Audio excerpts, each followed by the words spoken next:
তো ভাই আমি বড় হয়ে গেছি আমাদের কেমনে চাই আছে মালিকে বাইতে আছে তোর লেড়া ভেঙে লাগবো মালিকে ধরলে বাইত তুই আমার এই আমের ভিতরে জ্বর ইচ্ছা বুঝতি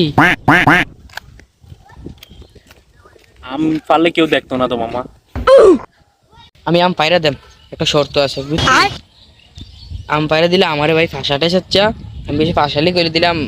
ভালো হইতো না আমি কই দিলাম পায়রা দেম আমি ওকে পায়রা দেম সমস্যা নাই ভাই তুই কোন লাইনে আইছ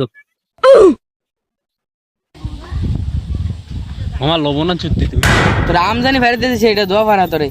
লবণ মুছে চিন্তা করে এ বেটা দা তোর লবণ মুছে তোর আম দিতাম না ভাগ তোলে থাক তুই গাছ ওঠ আমি ফাড়া দিই লবণ চিন্তা ভালো মামা ফাললে তুইলে বড়টা লইস তুই বড়টা দুইটা আছে এডি এডি ফাইরা লাইস তুই আমি ছুরিটা লইয়ে বাইতে ছুরি সুন্দর লাগবে না আমি ভাই জি খেতে ভালো আছে ছুরি লয়ে বন্ধু কামটা ভালো হইছে না তুই আমারে আম খাবাবি কইয়া দেখিতাছ তোর আম তুই খা তে ছুরি সুতাই দিছে আম খাইতে ছুরি সুতাই ছুরি করে আম খাইবো ছুরি সুতাই